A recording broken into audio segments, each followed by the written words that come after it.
Ah oui, c'est une musique apaisante, une musique agréable, une musique cool. Salut tout le monde, j'espère que vous allez bien tous et toutes. On se retrouve lui pour une nouvelle vidéo de débriefing de la WWE, puisque vous le savez, c'est l'heure du Wrestling Show WWE SmackDown. Vous avez forcément compris, on va débriefer ce show, on va bien sûr regarder ce qui s'est passé là-dedans. C'était donc le SmackDown de l'après WrestleMania Backlash, et donc forcément il devait y avoir beaucoup de choses. Alors je précise pour information, en termes de ce que j'appelle chez moi de qualité de show de cette semaine, on a, oui je sais pas français, on a eu donc un show de Raw avec finalement 2 heures catastrophiques, et enfin une heure et quart catastrophique et 45 minutes de bonne qualité. On a eu un NXT tout à fait correct où les points concrètement qui devaient être ciblés ont été mis en place, et c'était un très bon show. C'était un show qui, sert dans la globalité, aura quelques défauts, mais dans les segments qui a été précisé dans ce qui avait été donné ont été plutôt intéressants. La critique que je viens de faire, c'est la même chose pour la All Elite Wrestling et Dynamite, qui concrètement a eu quasiment les mêmes défauts. Et donc la question c'est, maintenant, quel est le dernier, the last one, WWE SmackDown? A-t-il été pire que Raw? A-t-il été au niveau de NXT? Ou a-t-il été supérieur à Dynamite? Eh bien nous allons voir ça tout de suite, bien évidemment, dans ce Wrestling Show, qui donc va commencer donc avec Sonya Deville. Alors je vous ai pris cette photo, mais bon, on aurait pu littéralement voir autre chose. C'est le segment de Sonya Deville avec donc tous les champions qui sont là.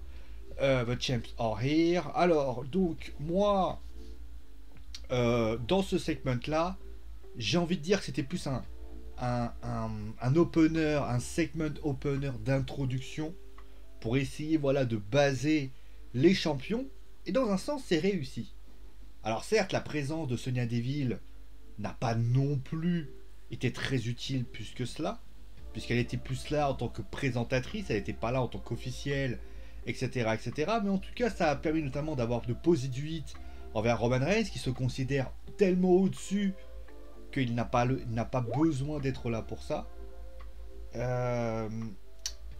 Ensuite, nous avons eu, eh bien, le teasing du titre intercontinental, et qui a donc permis de discuter aussi du titre féminin. Pour moi, le seul bémol de ce segment, ça réside une nouvelle fois, et je suis désolé, on va croire que je m'acharne sur la petite, c'est finalement Bianca Belair, qui, certes, Bayley fait un très bon speech. Honnêtement, elle fait plutôt les mêmes choses. Et le truc, c'est que Bianca Belair, elle est trop timide. Elle est comme ça, avec sa ceinture comme ça, et j'ai envie de lui dire, mais t'es fonce-lui la tronche. Pourquoi t'as... En fait, c'est là que je dis, et quand je le dis avec certaine gravité, je trouve que Bianca Belair suit la même pente que John Cena.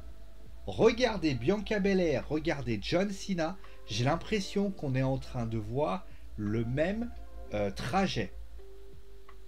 Et ça me fait flipper. La gamine avait un potentiel de taré, elle a un potentiel de taré de toute façon, mais j'ai l'impression qu'on est en train d'en faire une John Cena féminine, et ça commence à devenir on va dire inquiétant. Elle est extrêmement, on dirait que concrètement, elle est relativement anecdotique. Attention, John Cena avait son style, qu'on aime ou qu'on n'aime pas, il avait réussi à rassembler des gens. Bianca Belair n'en est qu'à ses balbutiements. Il faut surtout pas que Bianca Belair s'imagine qu'en faisant ça, elle va s'en sortir. Parce que là, elle va droit dans le mur. Attention. Bon, ensuite on a eu un 6-woman tag team match. Justement, on va s'arrêter sur la photo. Voilà.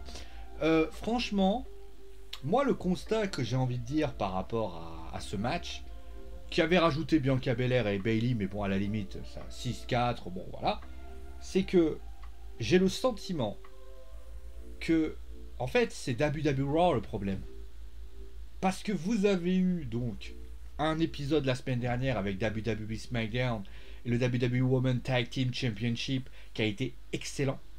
Franchement, Tamina, Naya, Shayna, Natalia, c'était très très bon. Il y avait vraiment beaucoup d'émotions et tout ce que vous voulez. T'arrives lundi, Le match, il est merdique. Et là, tu reviens à SmackDown et tu te dis, bah non, ils vont faire la même chose.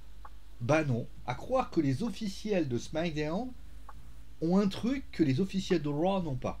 Alors j'imagine que c'est peut-être pas les mêmes, enfin je sais pas, mais si ce sont les mêmes, à un moment donné, je comprends pas. Comment tu peux avoir un match d'excellente qualité à SmackDown et de te louper à ce point-là à Raw? Franchement, il y avait tout, intensité, spot. Le match était si bon, très bon. Et j'ai envie de vous dire, bah c'est très bien. Voilà. Après cela, on a eu donc Baron Corbin qui me faisait face à Shinsuke Nakamura. Match sympa. Bon, un peu mieux que celui de la semaine dernière, que j'ai trouvé assez maussade. Bon, pour le guitariste dont j'ai oublié le nom, euh, pourquoi pas. Voilà, ça crée un guest, pourquoi pas. Mais après, je sais que certains vont dire, ouais, attends, le mec c'est pas un lutteur, le mec il ramène son cul. C'est déjà arrivé plusieurs fois. En plus, il n'a pas fait grand chose pour ainsi dire. Ça, il fait perdre Baron Corbin. Mais Baron, c'est pas ça qui va le faire perdre plus qu'autre chose. En tout cas, c'était un bon match et puis j'ai plutôt apprécié. Et on va dire maintenant aux deux premières discordances de ma part entre donc Roman Reigns et Dominique contre Robert Roode. On va faire les deux, on va les faire à la suite bien évidemment. On va commencer avec le segment de Roman Reigns. Alors, on va pas se mentir, moi j'ai pas un problème sur finalement le fait que Roman Reigns ait été là. Roman Reigns s'est exprimé, Roman Reigns a parlé. Mais ma question, était-ce vraiment besoin que Roman soit là? Je vous explique. Alors l'histoire elle est simple. Vous avez Roman qui arrive, qui commence à parler de je sais pas quoi. Il dit voilà le mec c'est le plus fort, blablabla. Après il dit fais venir Jimmy. Donc il est dans sa storyline Jimmy Uso concrètement. Et il se passe qu'au lieu que ce soit Jimmy qui se pointe, c'est Cesaro qui arrive. Là tu te dis, alors Cesaro arrive je crois avec un bras en écharpe, enfin il est pas bien Cesaro. Et il se passe que Seth Rollins arrive, s'en prend à lui, et finalement Seth Rollins l'envoie à l'hôpital. Dans les faits, quand je regarde tout ce que je viens d'expliquer, en fait, Roman Reigns ne sert à rien. Alors, je dis pas que genre, attention, parce que je sais que certains vont me dire, ah bah oui, mais d'un côté, Roman Reigns n'a pas servi à grand chose. Non. Dans le segment qui a été proposé ce soir, la place de Roman Reigns n'était qu'une simple présence. Comment on appelle ça? Une simple présence telle quelle. Tu vois, s'il n'avait pas été là, qu'on aurait fait le segment en coulisses avec Jimmy Uso, avec Jey Uso, bah ça aurait rien changé. À la limite, tu fais un segment en coulisses où tu expliques pourquoi Roman n'est pas. Enfin, si, Paul Heyman l'a expliqué. Donc il n'y a pas besoin que Roman vienne. Roman est le champion universel de la WWE. Et ça ne fait aucune discussion. Et justement, il est avec ses affaires, il est là pour s'occuper de ses affaires. Et au final, voilà, c'est tout. L'idée concrète de mettre Roman Reigns dedans, pour moi, ça n'a pas de sens. Franchement, il n'y avait pas de sens. Parce que Cesaro arrive, Seth Rollins l'attaque. En fait, moi, ce que j'aurais préféré, c'est que Seth Rollins vient pour parler de l'attaque. Tu sais, il discute, il dit voilà, machin, pourquoi je l'ai attaqué. En plus, il l'explique, je crois, je sais plus où, dans The Bump, je crois qu'il l'explique. Il dit voilà, ça. Cesaro arrive, mais comme Cesaro est trop affaibli, il se prend un stomp, il se prend un deuxième stomp, et au final, voilà, c'est tout. Au final, tu mets Roman Reigns dedans. Tu sais pas pourquoi Roman Reigns. Si Roman Reigns avait frappé, si Jey Uso avait été intervenu pour Cesaro, ça aurait pu valoir un intérêt. Mais là, personne ne sait la raison. Moi, quand je me lève le matin, je me dis mais pourquoi a-t-il été attaqué? Et ça, c'est vraiment dommageable. Voilà. Juste après, on a eu donc un match simple entre Dominique et Robert Roode. Alors, je sais que certains vont dire que je fais une cavale envers le petit, mais je suis désolé, hein, mais Robert Roode a fait le taf. À n'en pas douter. Robert Roode a fait le taf. Mais alors Dominique, Alors je sais que les gens l'adorent, il y a des gens qui l'aiment bien, hein. Mais je pense que vous l'aimez bien parce que c'est le fils de Rey Mysterio. Moi, je vais vous dire une chose. Demain, enlevez le nom de Mysterio à Dominique.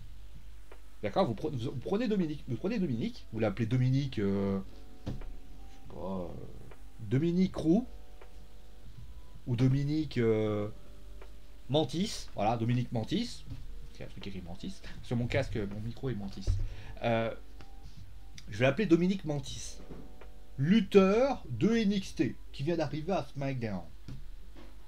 Est-ce que vous auriez eu le même capital sympathie que là? Je suis pas certain.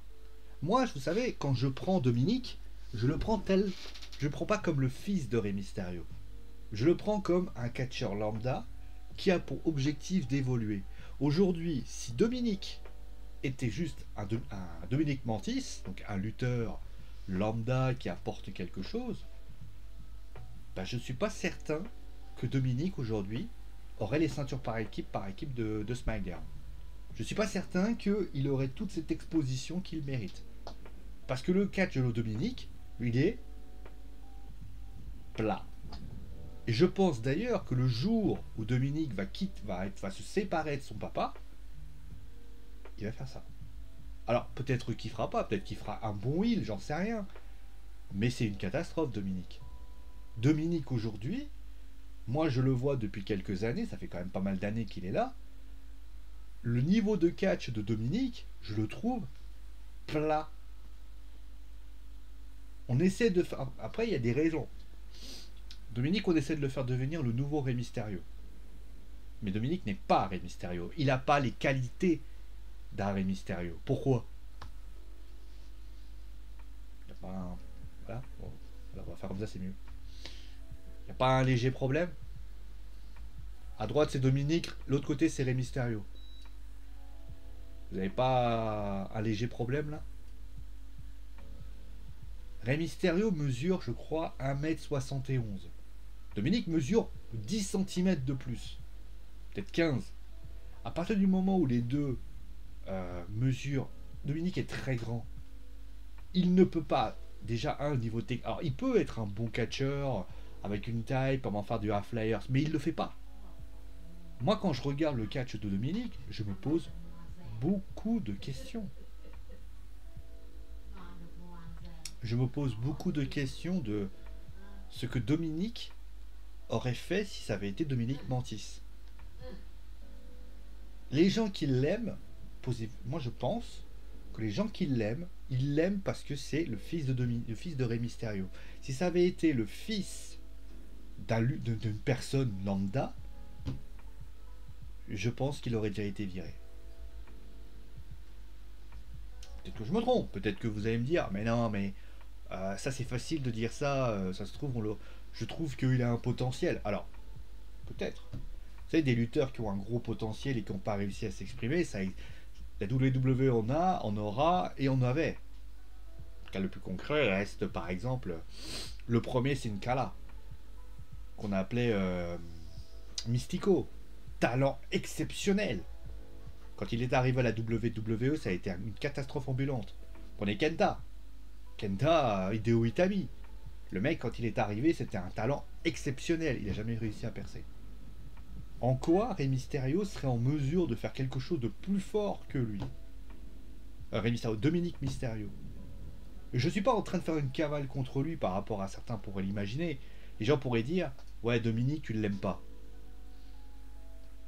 Encore une fois, c'est ce que j'avais dit un jour pour Roman et je le redis à nouveau pour Dominique. J'en ai rien à foutre de lui.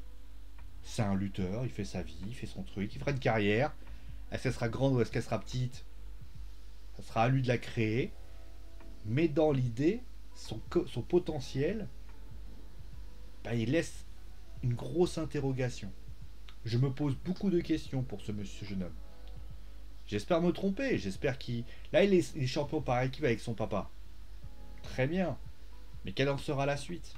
Rey Mysterio ne sera pas éternel. Rey Mysterio, aujourd'hui, bah, il a plus 20 ans. Bah, tu me dirais, heureusement.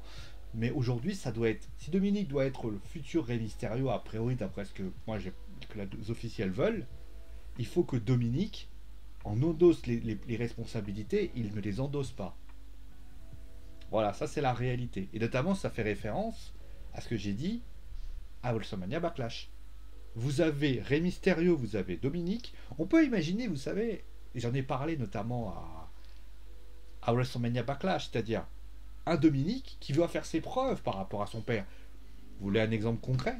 Boruto, Naruto. Boruto a toujours eu besoin de que son père le remarque, et bah tout simplement, et le reconnaisse. Et ben il a fini par des actes et pour devenir. Et ben c'est pareil. L'idée concrète aurait été très simple. Rey Mysterio considère que Dominique ne veut pas le laisser tout seul parce qu'il considère que Dominique n'est pas à la hauteur aujourd'hui, n'est pas un grand lutteur, il est encore trop jeune.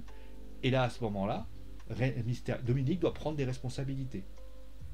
Vous voyez ce que je veux dire? Il aurait gagné tout seul un match handicap contre Robert Roode et Dolph Ziggler à WrestleMania Backlash. On aurait tous dit, bah chapeau bas monsieur. C'est là qu'on voit le courage, la détermination de ce jeune homme. Là pour moi ça reste un rookie, ça restera un rookie. Bon, on va terminer avec le main event. Le main event qui était donc le titre intercontinental avec donc Apollo Crews, Biggie, Kevin Owens et Sami Zayn. Je vais pas revenir sur Aleister Black tout de suite parce que sa gimmick me laisse beaucoup d'interrogations et ça c'est plutôt une bonne chose. J'espère que cette interrogation aura des réponses bientôt parce qu'on a besoin de ces réponses. En tout cas, s'il y avait un classement des main events, je serais incapable de vous dire si il est au-dessus du TNT Championship entre Darby Allin et Matt Hardy. Pour moi, c'est un immense main event. Quand tu vois les 4 lutter, tu es comme ça, tu fais bordel de mes couilles, c'est exceptionnel. Il y a un potentiel entre ces deux-là, ces 4-là, c'était incroyable. Tous les lutteurs, ça allait vite, c'était intensif, tu voyais des actions de tous les côtés. C'était incroyable. Et moi, honnêtement, j'étais comme ça, j'ai fait bordel, ça fait plaisir de voir un bon main event comme ça. Et j'ai envie de dire que ce match-là, je le mettrais peut-être en dessous pour une raison, ils étaient 4. Darby et Matt ont été tout seuls. Alors certes, il y a eu des interventions de X ou Y, mais malgré tout, ils étaient quand même 4. 4 personnes, 2 personnes, en théorie, tu peux quand même considérer le fait que c'est quand même la réalité par rapport à ça. Mais moi, en tout cas, ce qui est certain, c'est que j'ai vu un match XXL, des spots, des prises. C'est de l'or en barre, en fait. C'est de l'or en barre, et moi, j'ai un seul regret, c'est de dire pourquoi ce match n'a pas été dans le pay-per-view, le WrestleMania Backlash. Moi, je suis certain que quand vous voyez le match de zombies de merde entre le Miz et Damien Priest, alors certes, c'était un teasing, il gagnait 1 million, mais vous voyez ce match-là, sans déconner. Voilà. Bon, voilà, en tout cas, ce qui est certain, qu'est-ce qu'on peut dire de ce show? C'est que déjà, c'est plutôt intéressant de voir que moi, il y a un truc que tu fais commencer tout de suite. Il y a des shows, comment vous expliquer? À WWE Raw, on a toujours eu, vous savez, là dans le dernier check-up, vous aviez, je crois, un nombre de superstars qui sont partis à Raw. Et ça avait affaibli. Edge était parti, il y avait eu, je crois, il faudrait que je me souvienne de tous les noms, mais il y avait eu quand même un paquet de monde qui était parti. Et entre-temps, ils avaient fait revenir, je crois, Kevin Owens, Aleister Black, ils avaient fait venir Kofi Kingston et les New Day par rapport à Raw, ils avaient fait venir AJ, ils avaient fait venir... comment il s'appelle j'ai pas tous les noms, je suis désolé, je me souviens pas de tous les noms, mais il y avait eu notamment beaucoup de lutteurs qui avaient fait notamment le trajet inverse, Braun Strowman notamment. Et t'as l'impression que quand tu renforces avec des catcheurs de grand talent, et Bray Wyatt, le Fiend, de Braun Strowman, tu te dis dans ta tête, ces mecs-là, ils vont te host le show, ils vont te rendre le show XXL. Puisque tu as quand même des lutteurs confirmés qui ont imposé un style du côté de WWE SmackDown, tu les fais venir à Raw, ça doit être encore plus meilleur. Et donc, par contrario, donc à SmackDown, ils se sont affaiblis. C'est pas faire offense à Kevin Owens, à Apollo Crews, ou à Dominic ou à Ray, ou je sais pas, ou d'autres, de dire bah que le show doit être un petit peu plus faible. C'est pas pour leur faire injure. Et au final, si on enlève peut-être le côté féminin, la division féminine de la WWE que j'estime relativement plus faible, pour moi, ils te claquent des shows de taré en fait. Ils ont perdu Daniel Bryan, on n'a même pas eu l'impression qu'il est parti. C'est fou, on a eu l'impression. Voilà, le départ de Daniel Bryan, t'as l'impression que Daniel Bryan il est parti, mais il a été compensé par Cesaro, le problème il est réglé quoi. Alors je sais pas comment ça va se passer hein, pour Hell in a Cell, est-ce que Cesaro va affronter Seth Rollins, est-ce que Cesaro va affronter Roman Reigns, j'en sais rien. Mais il y a un truc qui est certain, c'est que là tu as Apollo Crews qui est champion intercontinental, bah, les challengers mon pote, et bah les mecs ils te sortent un main event de folie. Le titre féminin, on peut dire beaucoup de choses, mais il faudrait que les rivalités soient meilleures, c'est peut-être le seul bémol. Mais après, les acteurs par équipe, le match à SmackDown était très bon. Enfin, le match pour le titre de SmackDown était très bon à WrestleMania Backlash. Les matchs qu'on te propose sont toujours de bonne qualité. Il n'y a jamais un match où tu te dis putain, mais c'est quoi ce délire. Même des matchs pourris où tu te dis putain, Raw, c'était nul, ils te sortent des gros matchs.